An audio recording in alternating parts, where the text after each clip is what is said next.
Il n'y a pas que le pétrole qui baisse. Dans son sillage, toute une série de matières premières ont emboîté le pas. Le gaz naturel d'abord. En Europe, le prix du gaz est accroché à l'évolution du cours de brut sur lesquels les contrats sont indexés.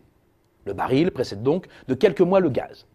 La chute brutale des cours de brut, conséquence des choix radicaux des États-Unis dans l'exploitation des gaz et pétrole de schiste, se retrouve donc mécaniquement dans le prix du gaz vendu en Europe. Et toute la baisse n'est pas encore totalement passée. Paradoxalement, le charbon fait partie de la même histoire. Comment cela ? Tout simplement, la flambée de la production du gaz de schiste a entraîné l'effondrement de son prix depuis plusieurs années déjà aux États-Unis. Une évolution singulière comparée à celle enregistrée en Europe où la baisse est plus récente. Le charbon est donc d'abord devenu totalement non compétitif dans les centrales électriques américaines, son principal débouché.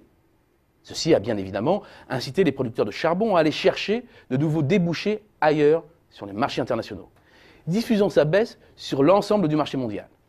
Son prix s'est effondré, il a perdu près de 65% de sa valeur par rapport au pic de 2008.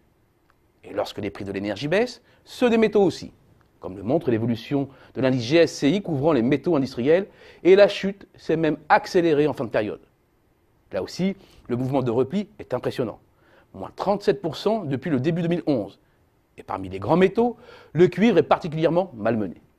En l'espace d'à peine plus de 2 ans et demi, les cours sont passés de plus de 8 000 $ la tonne à 5 600 environ, un décrochage de 31% qui s'est brutalement accéléré en début d'année.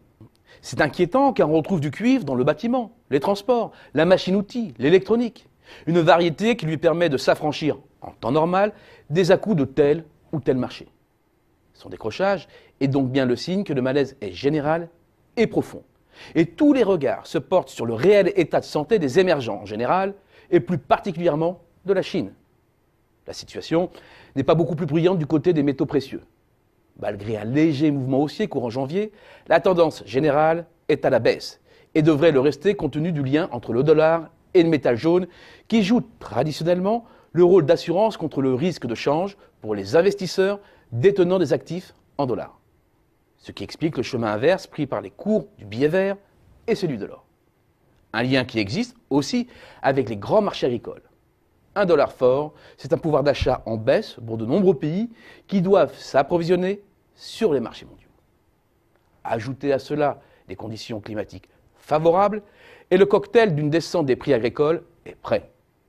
L'indice GSCI, couvrant les grandes cultures céréalières, a perdu 48% par rapport à son dernier point haut et campe à un niveau plancher.